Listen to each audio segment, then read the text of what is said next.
दोस्तों, आज की इस वीडियो में हम बात करने वाले हैं कि हमारे जीवन में हमारे माता पिता का क्या रोल रहता है, या जब भी वो हमारा कंपैरिजन किसी अदर बच्चे से करते हैं तो क्या ये सही है या नहीं है, या हम उनकी मर्जी के खिलाफ कोई काम करते हैं तो उनसे उनको कितनी तकलीफ होती है या नहीं होती है। इन सब विषय पर हम आज बात करने वाले हैं।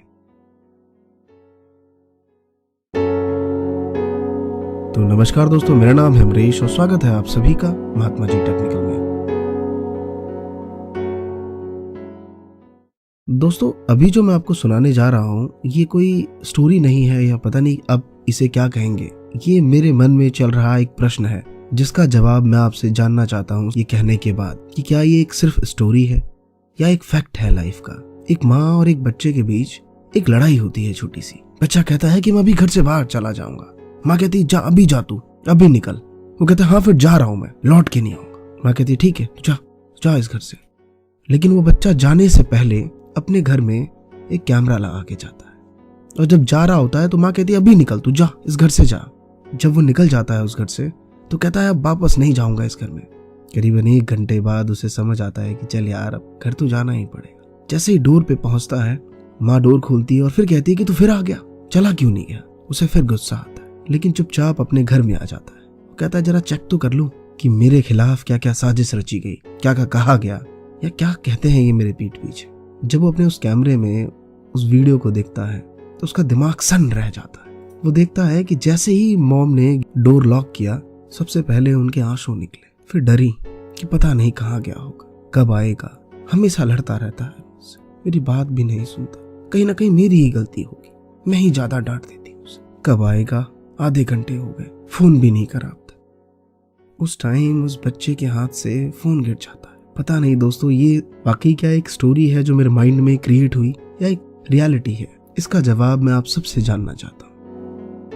और दोस्तों, यहाँ पे मैं कहना चाहूंगा कि माँ तेरे दूध का हक मुझसे अदा क्या होगा। तू है नाराज तो खुश मुझसे खुदा क्या होगा।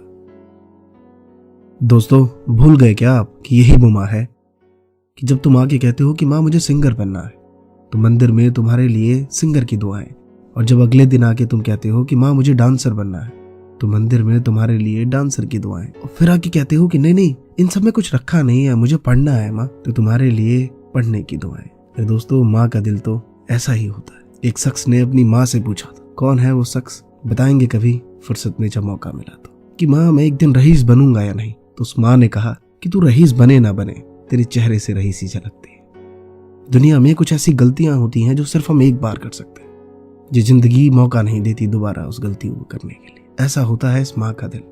और दोस्तों, किसी ने कहा भी है कि फूल कभी दोबारा नहीं खिलते और जन्म कभी दोबारा नहीं मिलते। मिलते हैं लोग हजारों, मगर हजारों गलतियां माफ करने वाले माँ बाप नहीं मिलते। तो सम्मान करो इनका। और दोस्तों, अब बात करते हैं उस पिता की। तुम जानते हो कि माँ और पिता में सबसे बड़ा डिफरेंस क्या होता है, क्योंकि माँ को जब तकलीफ होती है तो वो रो लेती है और रोने से दिल हल्का हो जाता है, लेकिन जब पिता को कोई ठेस लगती है तो वो रोता नहीं है। और ये तुम अच्छे से जानते हो कि जो शख्स रोता नहीं है सबसे ज्यादा दर्द उसी को होता है। और दोस्तों, जब भी हम फिल्म देखते हैं तो लगता है ना कि यार पिता हो तो ऐसा, काश सबके पिता ऐसे ही होते। एक फील आता है उस टाइम। फिर हम कहते हैं यार ये सब फिल्मी दुनिया है, रियल में ऐसा कुछ नहीं होता। दोस्तों, मैं इसका अपोजिट कहना चाहूंगा कि रियल में भी ये फिल्मी ही दुनिया होती है। वो बात अलग है कि फिल्म में हम दोनों पक्षों को देखते हैं, उस पुत्र को भी और उसके फादर को भी, और रियल में सिर्फ हम अपना देखते हैं। 24 घंटे उस पिता के साथ कैमरे लगा के नहीं रखते कि उसने हमारे लिए क्या कहा क्या नहीं कहा। रियल में सिर्फ और सिर्फ हम अपना पक्ष जानते हैं, उस पिता का नहीं। और दोस्तों, ये बात बिल्कुल सही है कि इस दुनिया में सबसे ज्यादा विवाद एक पिता और एक पुत्र के बीच में ही होता है। तो मेरा खुद का ऐसा मानना है कि दोनों के बीच में संवाद होना चाहिए, विवाद नहीं। मुझे नहीं पता संवाद की डेफिनेशन क्या है इस बुक में, लेकिन मैं इतना जानता हूं कि संवाद कभी दूरियां पैदा नहीं करती। मेरे विचार उनके विचार अलग हो सकते, मेरा मानना उनका मानना अलग हो सकता है, मेरा करियर उनके लिए अलग हो सकता है। और दोस्तों, मेरी एक बात गांठ बांध लो कि जब भी तुम पिता के विपरीत जाके कुछ ऐसा काम करते हो जो वो नहीं चाहते, और तुम्हें उस चीज में सक्सेस मिल जाती है, तो मैं सच कहता हूं इस दुनिया में एक ही ऐसा शख्स है जिसे अपने हारने पे भी सबसे ज्यादा घमंड होता है, वो पिता ही होता है। और दोस्तों, एक बात और समझ लो कि इंसान ना उम्र से नहीं हालात से बड़ा होता है। अगर वो उम्र से बड़ा होता तो आज रणवीर सिंह को सब अंकल जी कह रहे होते हैं, तो दोस्तों ये थी कुछ बातें जो मैं आपसे शेयर करना चाहता था। और लास्ट में एक बात कहना चाहूंगा कि जब बड़े बन जाना तो मंदिर बनाना, मस्जिद बनाना, अनाथ आश्रम बनाना, अस्पताल बनाना, गुरुद्वारे बनाना, चर्च बनाना, स्कूल भी बनाना, लेकिन वृद्धाश्रम कभी नहीं बनाना। फिर कहना चाहूंगा, हमारे पेरेंट्स के साथ हमारे मतभेद हो सकते हैं, मेरे विचार उनके विचार नहीं मिल रहे, चलेगा, लेकिन विवाद नहीं होना चाहिए। क्योंकि इस दुनिया में एक वही वो शख्स है जो बिना किसी स्वार्थ के हमसे बेतहासा मोहब्बत करते हैं।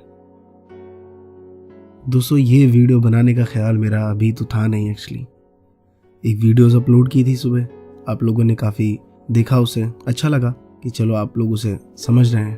तो सडनली मैं रास्ते में ड्राइव कर रहा था और रेड लाइट पे मेरी कार ही रुकी, तो मैंने कहा चलो मोबाइल में देख लेते हैं कुछ कमेंट्स क्या आए हैं, पढ़ते हैं, रिप्लाई करते हैं। तो जैसे ही कमेंट सेक्शन खोला तो एक लड़की का मैसेज था, नेम मुझे याद है बट मैं बोलना नहीं चाहता। उसने कहा कि मेरे पेरेंट्स मुझे बहुत परेशान करते हैं, कि कंपैरिजन करते हैं, परेशान इन द सेंस कि कंपैरिजन करते हैं। तो मैंने कहा कमाल है यार, अब ये भी इंटॉलरेंस है क्या? तेरे नंबर 80 क्यों है, गुप्ता जी के लड़के के 90 आ गए, ये इंटॉलरेंस है हमारे लिए? कमाल है। और वो जो पीठ पीछे तुम्हारी तारीफें चल रही होती हैं उसका क्या? वो भूल गए क्या कि मेरा बेटा शेर है? ऐसी थोड़ी मेरा बेटा है ये। दोस्तों अगर वो इतना कुछ करते हैं तो कभी कभी इतना तो हक बनता है उनका। हम जानते हैं कि 17 से 25 की उम्र ही अलग होती है, किसी की नहीं सुनना, अपनी करना। कोई सही भी कह रहा हो तो उसमें कुछ गलती ढूंढ लेना, अच्छी बात है, लेकिन इसको सही दिशा दिखाइए। स्टूडेंट है तो मन से पढ़िए, और जीवन में कुछ कर रहे हैं तो आगे बढ़िए। और लास्ट में कहना चाहूंगा दोस्तों कि आंधियों की जिद है जहां बिजली गिराने की, मुझे भी जिद है वहां आसिया बसाने की। हिम्मत और हौसले बुलंद हैं, खड़ा हूं अभी भी, गिरा नहीं हूं, जंग अभी बाकी है, मैं हारा नहीं हूं। आई होप दोस्तों मेरी बात आपको शायद समझ आई हो। कुछ गलत कहा हो तो माफी चाहता हूं, और कुछ अच्छा लगे तो कमेंट करके जरूर बताइए। और दोस्तों इस वीडियो को शेयर जरूर करिए। धन्यवाद दोस्तों। जय हिंद, जय भारत।